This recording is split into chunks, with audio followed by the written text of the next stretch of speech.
निवडणूक आहे आणि आपण या ठिकाणी सर्व लोक त्या निमित्तानेच एकत्रित आलो आहोत। खरं म्हणजे महाराष्ट्रामध्ये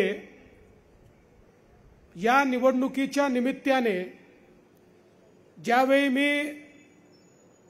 महाविकास आघाडीच्या नेत्यांची भाषणं ऐकतो त्यावेळी मला जरा संभ्रम होतो की आपण लोकसभेची निवडणूक लढतोय की महानगरपालिकेची ग्रामपंचायतची निवडणूक लढतोय। खरं म्हणजे ही निवडणूक देशाचा नेता निवडण्याची निवडणूक आहे। पुढचे 5 वर्ष हा देश कोण सुरक्षित ठेवू शकतं, कोण विकासाकडे नेऊ शकतं आणि जनसामान्यांच्या आशा आकांक्षा आणि अपेक्षा कोण पूर्ण करू शकतं याचा निर्णय करणारी ही निवडणूक आहे। आणि आज आपण पाहतोय पक्ष अनेक असतील पण 2 ध्रुव तयार झाले आहेत, 2 गट तयार झाले आहेत, 2 बाजू तयार झाल्या आहेत। महाभारताच्या युद्धामध्ये आपण बघितलं होतं कौरवांची बाजू पांडवांची बाजू, तशा प्रकारच्या 2 बाजू तयार झाल्या आहेत। एकीकडे विश्व गौरव असलेले विकास पुरुष माननीय नरेंद्र मोदीजी आहेत आणि त्यांच्या समवेत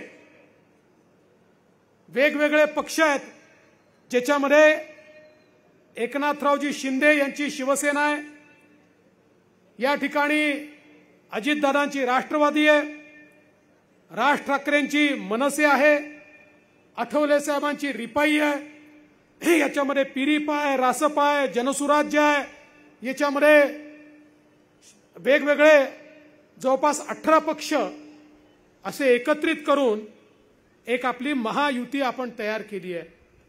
दुसरीकडे काय आहे? दुसरीकडे राहुल गांधी आहेत आणि राहुल गांधी यांच्या समवेत 24 पक्षांची एक खिचडी आहे। 24 पक्ष सोबत आहेत पण कोणीच कोणाला नेता मानायला तयार नाही आहे। त्यांना विचारलं चला तुम्ही 24 पक्ष एकत्रित आले, तुमचा प्रधानमंत्री पदाचा उमेदवार कोण हे सांगा, ते सांगू शकत नाही। ते रोज सकाळी 9 वाजता टीव्हीवर एक भोंगा वाजतो माहिती आहे ना तुम्हाला, तो भोंगा म्हणाला आमच्याकडे खूप आहेत। तर त्याला पत्रकारांनी विचारलं अरे सांग ना कोण आहे, म्हणाला आम्ही 5 वर्षात 5 प्रधानमंत्री बनू। मी म्हटलं 5 पंतप्रधान जर 5 वर्षात त्यांना बनवायचे असतील तर मग प्रश्न येईल पहिला कोण, मग निवडणार कसे। मग माझ्या लक्षात आलं संगीत खुर्ची आपण खेळतो ना तशी एक खुर्चीमध्ये ठेवतील आणि हे 24 नेते त्याच्या अवतीभोवती फिरतील आणि मग संगीत बंद झालं की जो खुर्चीवर बसला पहिल्या वर्षी तो प्रधानमंत्री, मग दुसऱ्या वर्षी दुसरा, असं 5 वर्ष संगीत खुर्चीचा खेळ हे खेळतील। मला यांना एवढंच सांगायचं आहे अरे बाबांनो, तुमच्या प्रायव्हेट कारखान्याची निवडणूक नाही आहे, तुमच्या उद्योगाची निवडणूक नाही आहे, तुमच्या घरचा प्रमुख बनवायचा नाही आहे, 140 कोटी लोकांच्या देशाचा प्रमुख बनवायचा आहे, त्याची ही निवडणूक आहे। आणि या ठिकाणी ही गोष्ट मान्यच केली पाहिजे की आपले नेते माननीय नरेंद्र मोदीजी यांना कुठलाही पर्याय आज विरोधी पक्ष उपस्थित करू शकला नाहीये।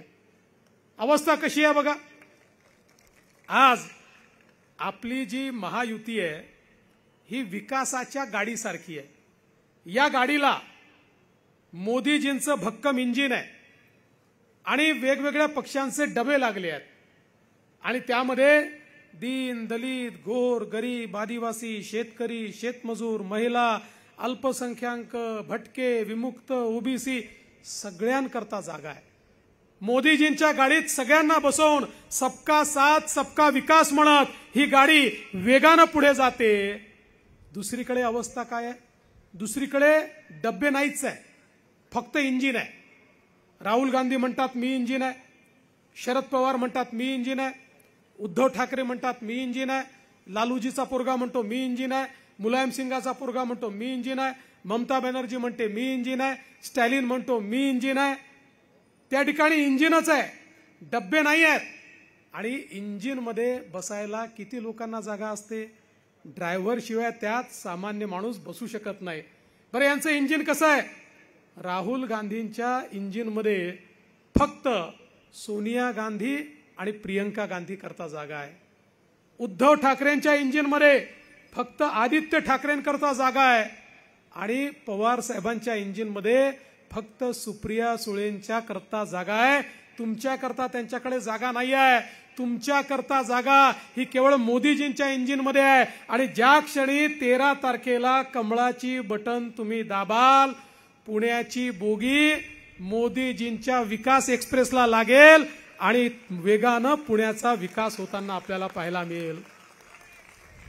आपण बघितलं 2014 पासनं मोदीजींनी हा देश बदललाय. 14 पासनं आता दादा सांगत होते, अनेक अर्थशास्त्री विचार करतात की काय जादू मोदीजींनी केली की 25 कोटी लोक हे गरिबी रेषेच्या बाहेर आले आणि अतितीव्र गरिबी देशामध्ये 4% देखील कमी राहिली. मोदीजींनी 10 वर्षामध्ये 20 कोटी लोकांना पक्की घरं दिली. 50 कोटी लोकांच्या घरी गॅस गेला. 55 कोटी लोकांच्या घरी शौचालय गेलं. 60 कोटी लोक जे स्वातंत्र्याच्या 70 वर्षानंतर देखील त्या ठिकाणी हंडा घेऊन विहिरीवर किंवा नदीवर जात होते किंवा सार्वजनिक नळावर जात होते, अशा 60 कोटी लोकांच्या घरी मोदीजींनी पिण्याचं पाणी नळाच्या माध्यमातून शुद्ध पाणी पोहोचवलं. 80 कोटी लोक असे आहेत की ज्यांना दोन्ही वेळचं रेशन हे मोदीजी मोफत देतात, ज्यामध्ये 7 कोटी लोक आपल्या महाराष्ट्रातले देखील आहेत. आणि मोदीजींनी सांगितलं पुढचे 5 वर्ष या लोकांना मोफत रेशन देण्याची जबाबदारी ही मोदीजींनी त्या ठिकाणी घेतली आहे. 55 कोटी लोकांना मोदीजींनी आयुष्यमान भारत योजनेच्या अंतर्गत त्या ठिकाणी 5 लाखापर्यंतचा इलाज मोफत केला आहे. जवळजवळ 63 कोटी लोक असे आहेत की ज्यांना मोदीजींनी मुद्रा योजनेच्या अंतर्गत 10 लाखापर्यंतचं कर्ज दिलंय, विना तारण आणि बिना गॅरंटरचं.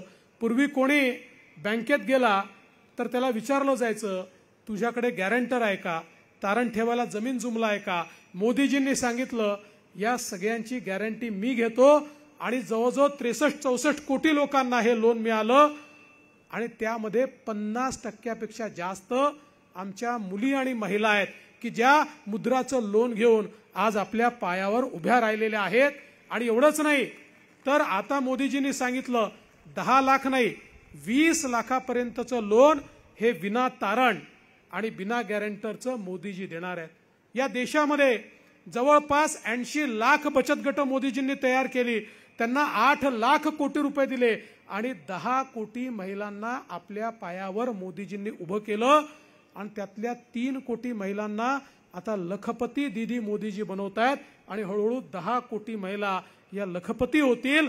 अशा प्रकारची योजना मोदीजींनी या ठिकाणी राबवली आहे. आज जो आमचा 12 बलुतेदार आहे, पारंपरिक व्यावसायिक आहे, याचा विचार कधीच कोणी केला नव्हता. मोदीजींनी त्याचा विचार केला. त्याच्याकरता विश्वकर्मा नावाची योजना आणली आणि या योजनेच्या अंतर्गत 12 बलुतेदार असतील, पारंपरिक व्यावसायिक असतील, या सगळ्यांचा व्यवसाय वाढवण्याकरता, त्यात आधुनिकता आणण्याकरता, त्याचं ट्रेनिंग देण्याकरता, पुढच्या पिढीकडे तो व्यवसाय गेला पाहिजे याकरता मोठ्या प्रमाणात योजना तयार करून त्यांना देखील संरक्षण देण्याचं काम मोदीजींनी केलं. आज आपले जे सिनियर सिटीजन्स आहेत, 70 वर्षाच्या वरचे जे आहेत, त्यांना तर सगळ्या प्रकारचे उपचार, औषधी, ऑपरेशन मोफत मोदीजींनी केलेलं आहे. आणि त्याचसोबत आपले अनेक जे सिनियर सिटीजन्स आहेत त्यांच्याकरता वयोश्री सारखी योजना आणली. कोणाला कानाचं मशीन पाहिजे आहे, कोणाला कवळी पाहिजे आहे, कोणाला चष्मा पाहिजे आहे, कोणाला स्टिक पाहिजे आहे, कोणाला कमोड पाहिजे आहे, या सगळ्या गोष्टी मोफत देण्याचं काम हे मोदीजींनी त्या ठिकाणी केलं. आमच्या दिव्यांगांकरता जे फ्रान्स आणि जर्मनीमध्ये त्या ठिकाणी हात कृत्रिम आणि कृत्रिम पाय तयार व्हायचे, त्याच्या फॅक्टरी भारतात उघडल्या आणि आमच्या दिव्यांगांना त्या ठिकाणी कृत्रिम पाय, कृत्रिम हात दिले. अशा प्रकारचे क्वालिटीचे दिले की कालपर्यंत जो पायी चालू शकत नव्हता, जो पाय देखील टेकवू शकत नव्हता, आज तो मोटरसायकलची किक मारतोय आणि मोटरसायकल चालवतो आहे. त्यामुळे समाजातल्या सगळ्या घटकांचा विचार हा मोदीजींनी या ठिकाणी केलाय. आज आपण पाहू शकतो मोदीजींनी पहिल्यांदा या देशाच्या इतिहासामध्ये शहरांची देखील चिंता केली। यापूर्वी आपल्या देशामधल्या सरकारांना शहरीकरण म्हणजे शाप वाटायचा, शहरांची कधी सरकारने चिंता केली नाही आणि परिणाम काय झाला आपण पाहतोय। गेल्या 40-50 वर्षांमध्ये केंद्र सरकारने, राज्य सरकारांनी शहरांची चिंता न केल्यामुळे लोक शिक्षण, आरोग्य, रोजगाराकरता शहरात आले, पण राहायला जागा नव्हती, झोपडपट्ट्या तयार झाल्या, पिण्याच्या पाण्याची, कचऱ्याची, या ठिकाणी सांडपाण्याच्या अनेक समस्या तयार झाल्या। मोदीजींनी मोठ्या प्रमाणात त्याकरता निधी उपलब्ध करून दिला। आज आपण जर विचार केला, आपल्या पुण्याचाच विचार केला, तर जवळजवळ एसटीपी करता 1900 कोटी रुपये या ठिकाणी मोदीजींच्या माध्यमातून आपल्याला मिळाले आणि त्यासोबत घनकचऱ्याचं व्यवस्थापन असेल, सांडपाण्याच्या योजना असतील, पिण्याच्या पाण्याच्या योजना असतील, 24/7 ची योजना असेल, या सगळ्या योजनांकरता भरघोस निधी आज पुण्यामध्ये मोदीजींनी दिला। मगाशी मेधाताई सांगत होत्या पुण्याची पाण्याची काही ठिकाणी समस्या आहे, कारण अजून काम चाललेलं आहे, पण ज्या दिवशी या सगळ्या टाक्यांचं काम पूर्ण होईल, बुस्टर्सचं काम पूर्ण होईल, पंप्सचं काम पूर्ण होईल, या पुण्यामध्ये कुठल्याही भागामध्ये पिण्याच्या पाण्याची किल्लत राहणार नाही, कारण मोदीजींनी इतक्या मोठ्या प्रमाणात आपल्याला याकरता निधी दिलाय। आज पुण्यासारख्या शहरामध्ये मेट्रो धावतेय आणि मेट्रोचं असं नेटवर्क पुण्यामध्ये आता तयार होत आहे, कारण शेवटी आपण बघितलं असेल तर सगळ्यात जास्त प्रदूषण हे गाड्यांमुळे होतं, हे ट्रॅफिकमुळे होतं। ते प्रदूषण टाळण्याकरता आपल्याकडे मोदीजींच्या माध्यमातून मेट्रो तर आलीच, पण आपल्याला इलेक्ट्रिक बसेस मिळाल्या। आज पुणे असं महानगरपालिका आहे देशामध्ये ज्या महानगरपालिकेजवळ सर्वाधिक इलेक्ट्रिक बसेसची फ्लीट आहे ते आपलं पुणे शहर आहे आणि हळूहळू या ठिकाणी अतिशय डिपेंडेबल अशा प्रकारची आपण सिस्टीम उभी करतोय, कारण हे मोदीजींचं विजन आहे, स्मार्ट सिटीचं विजन आहे। या ठिकाणी ज्या वेगवेगळ्या सोयी आहेत त्या सोयी मागच्या काळात या ठिकाणी मी आलो होतो, गणेशला माहिती आहे, जवळपास आपण 16-17 कामांचं या ठिकाणी उद्घाटन केलं होतं। ती सगळी कामं स्मार्ट सिटीची जी आहेत ती आपण या मोदीजींच्याच निधीमधनं या ठिकाणी केली होती आणि म्हणून शहरांचाही विचार मोदीजींनी केला आणि विशेषतः प्रधानमंत्री आवास योजनेच्या माध्यमातून शहरातील जे गरीब आहेत त्या गरिबांना त्या ठिकाणी पक्की घरं मिळाली पाहिजे, याकरता मोठ्या प्रमाणात मोदीजींनी निधी उपलब्ध करून दिला, जेणेकरून एक प्लॅन्ड सिटी आपल्याला कशी तयार करता येईल। आणि मला आनंद आहे की 2014 साली आपल्या आशीर्वादानं मोदीजींच्या नेतृत्वात मला काम करायची संधी मिळाली। दादा, आम्ही सगळ्यांनी काम केलं आणि या काळामध्ये बदललेलं पुणे तुम्ही बघितलेलं आहे। पुण्याचा चेहरा आणि चित्र हे गेल्या 10 वर्षामध्ये आम्ही त्या ठिकाणी बदलून दाखवलं आणि याही पेक्षा आता पुन्हा एकदा आम्ही कामाला लागलो आहोत। आता अजितदादा आमच्या सोबत आहेत आणि त्यांच्याही माध्यमातून मोठ्या प्रमाणात पुण्यामध्ये योजना आपण सुरू केल्या आहेत। मला विश्वास आहे आता पुण्याचं नवीन एअरपोर्ट या ठिकाणी तयार झालाय, अजून एक नवीन एअरपोर्ट आपण तयार करणार आहोत, पुण्याचा रिंग रोड आपण तयार करतोय। एका रिंग रोडमुळे पुण्यामध्ये 2.5 लाख कोटीची व्हॅल्यू तयार होणार आहे, मोठ्या प्रमाणात रोजगार तयार होणार आहे, त्यामुळे एक मोठी इकोसिस्टम तयार होणार आहे आणि त्याचसोबत या पुण्याला एक मॅन्युफॅक्चरिंग हब म्हणून, एक टेक्नॉलॉजी हब म्हणून या ठिकाणी आपण तयार करतो आहोत। मी या निमित्ताने सांगतो, मोदीजींचं आमचं विजन आहे की भविष्यातली देशातली जी सर्वोत्तम सिटी असेल, सर्वोत्तम शहर असेल, ते बनण्याची ताकद ही या पुण्यामध्ये आहे आणि त्या दिशेने आपली वाटचाल चाललेली आहे। आणि म्हणून बंधू भगिनींनो, मी तुम्हाला एवढीच विनंती करतो, खरं म्हणजे मी जर वेगवेगळ्या योजना सांगायला लागलो तर कदाचित अजून तासभर मला बोलावं लागेल, पण पर्वतीला देखील त्या ठिकाणी माझी एक सभा आहे। पण ह्या निवडणुकीच्या माध्यमातून आपण या ठिकाणी केवळ एक खासदार निवडून देत नाहीये, तर मोदीजींच्या विकासाला आपण पाठिंबा देतोय। आपला खासदार इथनं निवडून जाणं म्हणजे मोदीजींच्या प्रती आपलं त्या ठिकाणी धन्यवाद आहे की मोदीजी तुम्ही आमच्या पुण्याकरता एवढं करताय, आम्ही देखील तुम्हाला एक खासदार निवडून देतो, त्याच्या माध्यमातून या ठिकाणी मोठ्या प्रमाणात काम करा। मागच्या काळामध्ये बापट साहेब आपले खासदार होते, अतिशय उत्तम काम बापट साहेबांनी या ठिकाणी केलं। दुर्दैवाने बापट साहेबांना दुर्धर रोगामुळे त्या ठिकाणी ते आपल्यातनं गेले, पण जे काही काम अर्ध राहिलंय ते आपल्याला पूर्ण करायचं आहे आणि एक चांगलं पुणे हे आपल्याला या ठिकाणी तयार करायचं आहे। आज या निमित्ताने बंधू भगिनींनो, मी तुम्हाला सांगू इच्छितो काय अवस्था आहे आज भारताला एक मजबूत भारत तयार करत असताना मी तुम्हाला आठवण करून देतो त्या काळाची देखील, ज्या काळामध्ये कोविडने आपण ग्रसित होतो. काय अवस्था होती या ठिकाणी, नाते देखील कोणी दाखवत नव्हतं, कोणाच्या मैतीला मोत मिट्टीला देखील लोक जाऊ शकत नव्हते. आणि जगाच्या पाठीवर लोक म्हणायचे 140 कोटीच्या भारतात किमान 40-50 कोटी लोक तरी मरतील. जगामध्ये 4 देश होते ज्यांनी कोविडचं वॅक्सिन तयार केलं होतं. ते 4 देश वाट पाहत होते कधी भारत आपल्याकडे येतो, कधी हात पसरतो आणि मग भारताला थोड्या वॅक्सिन देऊन आम्ही त्याला गुलाम बनवू, अशा प्रकारच्या मानसिकतेत ते होते.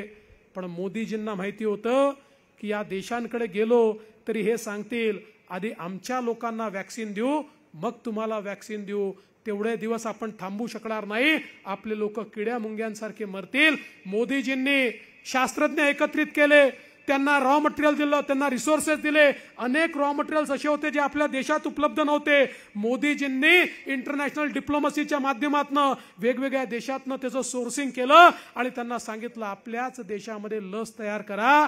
आणि याच पुण्यामध्ये आणि आपल्या देशामध्ये आपण कोविडचं वॅक्सिन तयार केलं.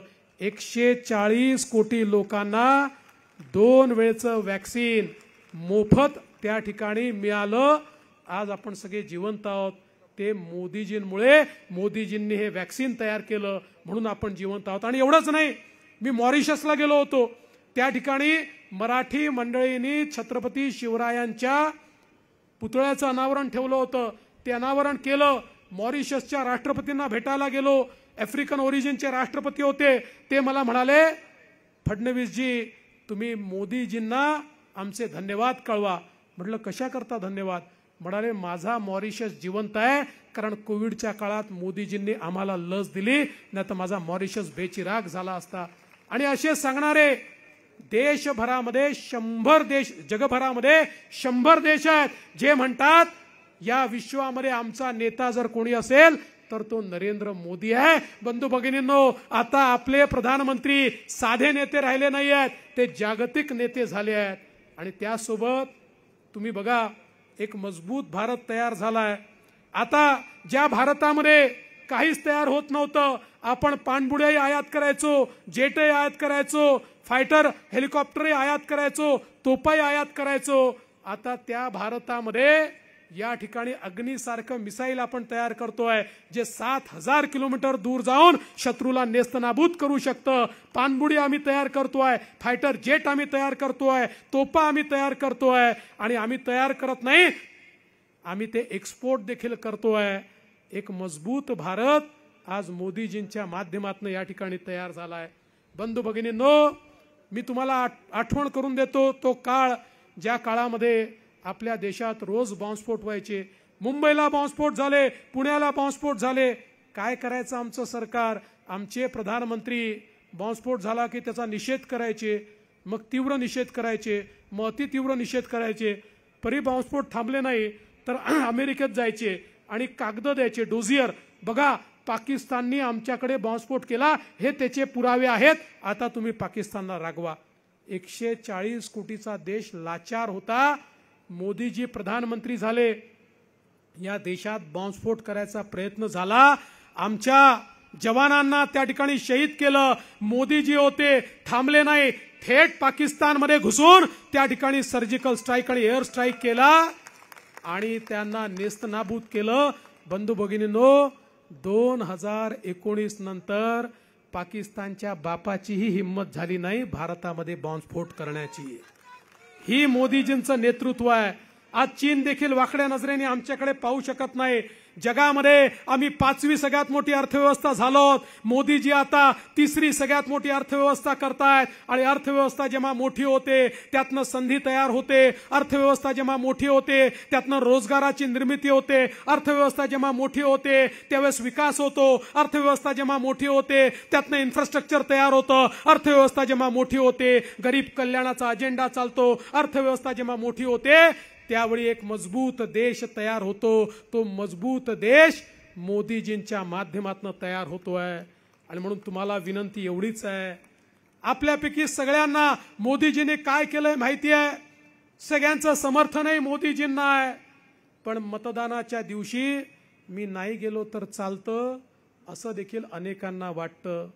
खूप लोकांना वाटतं 400 पार होणारच आहे, तर मी मतदान केलं नाही तरी काय होणार आहे.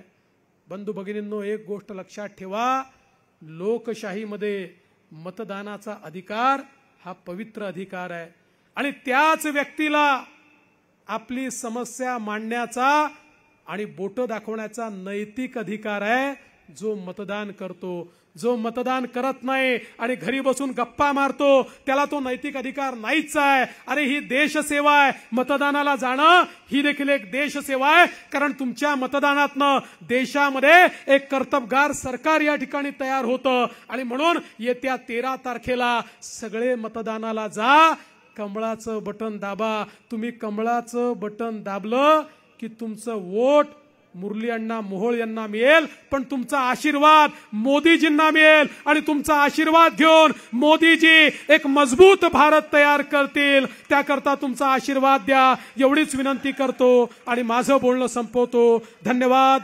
जय हिंद, जय महाराष्ट्र.